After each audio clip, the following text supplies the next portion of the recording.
नगरिया में ठुमका लगा लो। इंद्रजीत राजा के गाना बजावा। भोला नगरिया में ठुमका लगा लो। इंद्रजीत राजा के गाना बजावा। साहिल डीजे के साउंड करा देसी। नाच कमरिया हिला के इंद्रजीत राज के भजन बजा के। नाच कमरिया हिला के इंद्रजीत राज के भजन बजा के।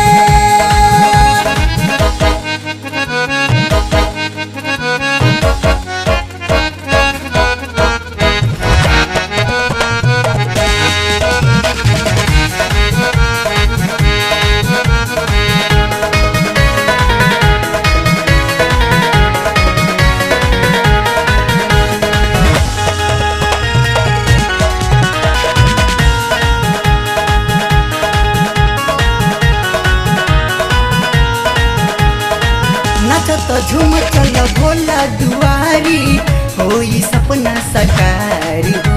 ए जी हम हो जाए राजा भोला की नगरी लेके कांधे का भार हो। नाचत झूम चल भोला दुआरी होई सपना सकारी हो।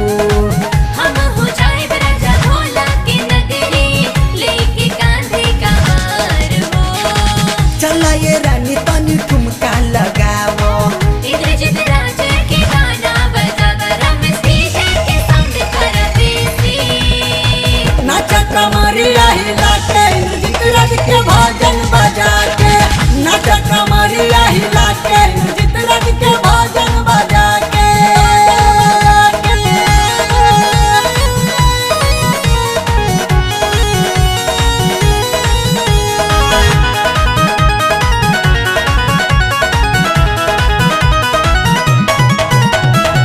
सभी कांवरिया जाला भोला दुआरी देखना बोलबम बोलता हो। संजय सबरिया विकी हर्ष राज राहुल संगे लगाए हम ठुमका हो। सभी कांवरिया जाता भोला दुआरी देखना